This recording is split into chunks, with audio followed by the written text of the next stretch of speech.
Khomeini bahwa kaum agamawan itu harus diperhatikan untuk mendukung kekuasaan, terutama Shah Iran. Tetapi mungkin Shah Iran pada waktu itu tidak merangkul kaum agama, ya, karena dia merasa bahwa musuh yang paling besar dari pemerintahannya adalah kaum komunis yang dipengaruhi oleh Soviet.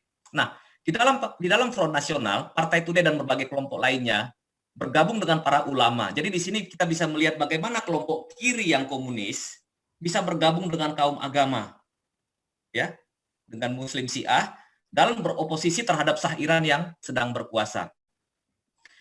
Khomeini pada waktu itu menyatakan tuntutannya untuk mengasingkan dan membuang penguasa Shah Iran, bahwa Shah Iran itu tidak beragama, sekuler, dan tunduk pada kekuasaan asing, yaitu Inggris dan Amerika dan Barat lah, ya.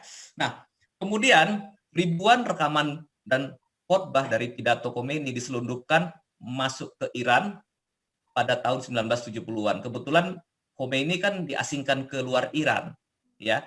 Pertama dia ke Irak dulu, kemudian nanti ke Prancis. Tetapi khotbah, pidato, komunike yang dikeluarkan oleh Khomeini itu diselundupkan masuk berupa video, berupa kaset video musik zaman dulu itu, ya, masuk ke Iran.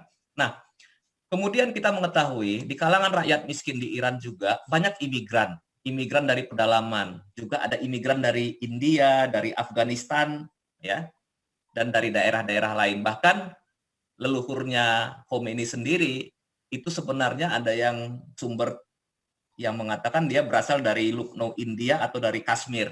Tapi itu juga dalam beberapa sumber yang lain, ya, tapi di sini saya nggak tampilkan.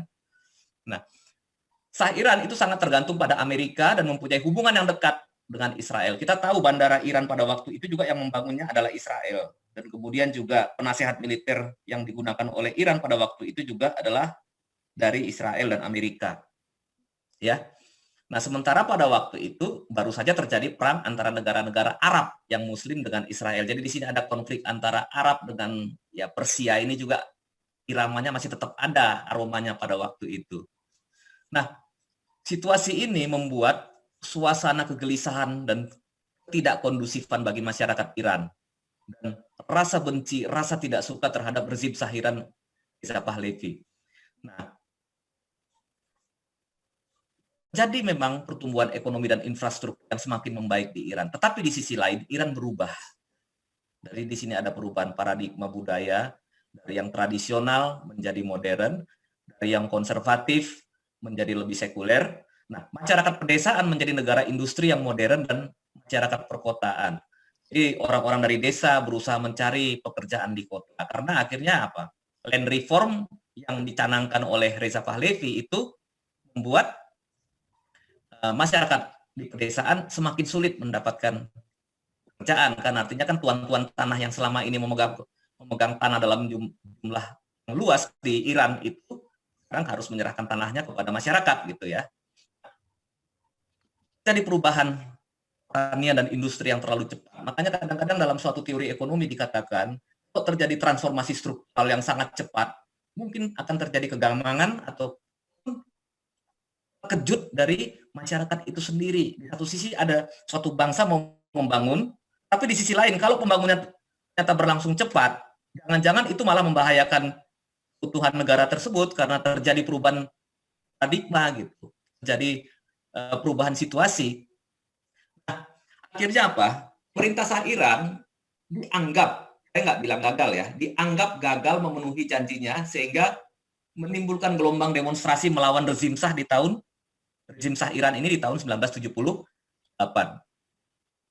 Jadi kita tahu di tahun 63 kenapa Khomeini diasingkan, karena dia berpidato mengecam Syiah sebagai manusia celaka lagi menyedihkan. Nah, kemudian Khomeini ditangkap, kemudian terjadi gelombang protes yang menjalar keluar dari kota Qum tempat tinggalnya, termasuk Teheran, melambungkan nama Khomeini berlipat-lipat. Nah, terus ada waktu itu rencana bahwa akan dieksekusi, Khomeini akan dieksekusi, terus diselamatkan oleh ulama Iran, yaitu Syariat Madari, dan menganugerahinya Ayatollah Agung agar Khomeini terhindar dari tiang gantungan. Nah, belasan tahun itu terjadi kerusuhan di Qum. Khomeini mengasingkan diri ke Najaf, Irak, dan baru kembali pada tahun 1979 ketika Shah dipaksa kabur dari tanah air. Jadi di sini Khomeini bisa menggoyah Shah Iran ini dari jauh. Kebetulan memang waktu itu Shah Iran juga memang secara fisik dia dalam keadaan sakit. Ada beberapa sumber dari ensiklopedia Britannica mengatakan Shah Iran itu ada penyakit kanker ya. Jadi memang dia harus berobat ke luar negeri, yaitu ke Amerika. Salah satu nanti ketika dia berobat itu ya dia kabur dan tidak kembali lagi. Nah, kita lihat di awal tahun 1970-an, kaum Islamis itu belum memegang peranan penting dalam gerakan anti-Shah. Di afiliasi politik para ulama masih tersebar, sebagian bersama kaum liberal, sebagian lagi bersama yang lebih sifatnya ke kiri-kirian atau Marxis, yang lain malah bersifat netral, tidak berpolitik sesuai dengan ideologi yang ada pada waktu itu. Nah, sebetulnya di era awal 1970-an, ide untuk mendirikan negara teokrasi atau negara berbasis agama itu adalah suatu gagasan yang terdengar asing gitu.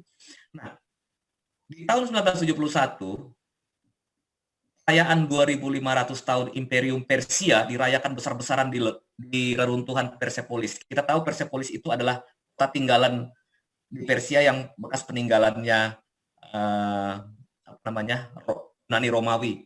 Nah, di sini seluruh kepala negara diundang, Rakoki didatangkan dari Paris, di tengah bencana kekeringan melanda provinsi Balukistan, Sistan, dan Fars. Total anggaran negara sebesar 200 juta habis untuk mengongkosi biaya ambisi Shah ini untuk menjadi negarawan kelas dunia.